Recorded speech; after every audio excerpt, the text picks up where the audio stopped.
A campaign is a series of linked scenarios that tell a complete story. Think of the campaign as a novel, and each scenario is a chapter in that novel. At the beginning of a campaign, each player chooses an investigator that they must stick with throughout the entire campaign. They build a deck following the deck construction rules on the back of their investigator card, starting with 0 experience. Then the group must select a difficulty level. It's fine to start on easy, especially if you haven't played this story before. Each difficulty level has a different setup for the chaos bag, which is again different for each campaign. Every campaign has a guidebook. This tells you how to set up everything in terms of the cards you need to construct the act, agenda and encounter decks. Also any story assets that you may need to set aside and how to lay out the locations, as well as any cards that start in play. There is also a campaign log where you keep track of your investigator's progress and record any changes or important information. You can photocopy or scan the one in your campaign guide, or download a PDF version from the Fantasy Flight Games website. They are specific to that particular campaign and have the title placed at the top. All player information is tracked centrally, unlike a role-playing game where each player has their own paperwork. The investigator section at the top is where you record which of the characters each player has chosen. The game is designed to support up to 4 players per game, which is why there are 4 boxes. But if you need to track more than 4 investigators, then just add another sheet. It has a box for experience, which is awarded at the end of each scenario.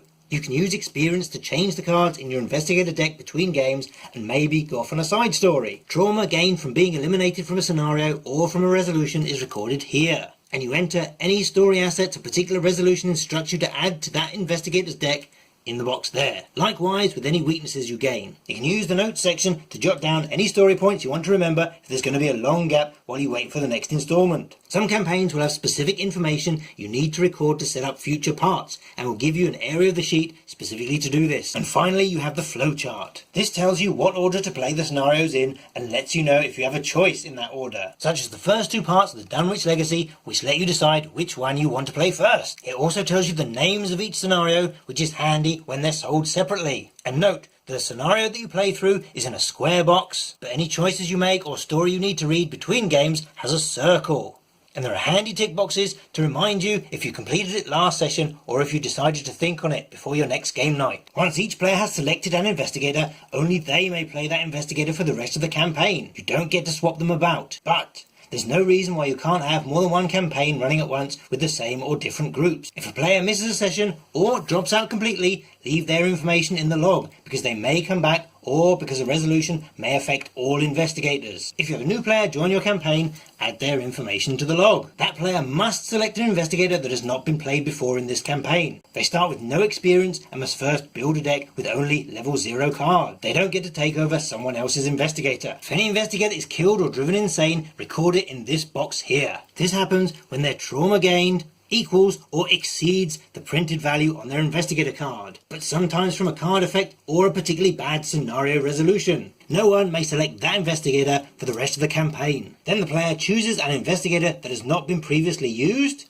and just like a new player, starts with a new deck and 0 XP for the next scenario. If you do find your investigators are getting a little banged up around the edges, and if you think Roland is losing his marbles, then it's perfectly fine to start up a new investigator from scratch with 0 XP building a new deck. Obviously leave your old investigator written up in the campaign log in case you need to come back to them. If at any point a player needs to choose a new investigator and they cannot because there are no investigators remaining that have not been used before, the whole group loses and the campaign ends.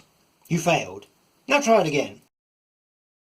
Side Story is a self-contained scenario pack that you can play on its own in standalone mode, or you can put between any 2 parts of a campaign. Note that it says between any 2 parts, so you shouldn't play it before or after the campaign. There is a cost and experience that you need to pay in order to undertake one of these, and that varies for each pack. Anything you've received in your campaign like story assets and trauma stays with you, and likewise anything you earn while playing the side story like experience and extra cards comes back to the campaign with you. So it can be a good way of getting a little boost. And when playing a side story, you use the same chaos bag that you're currently using for the campaign.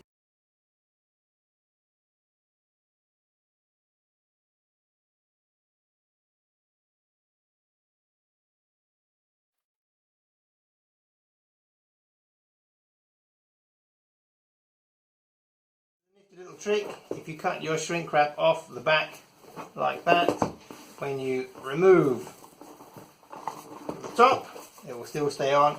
You can stick a little bit of sticky tape on each side and that will be there to protect your box.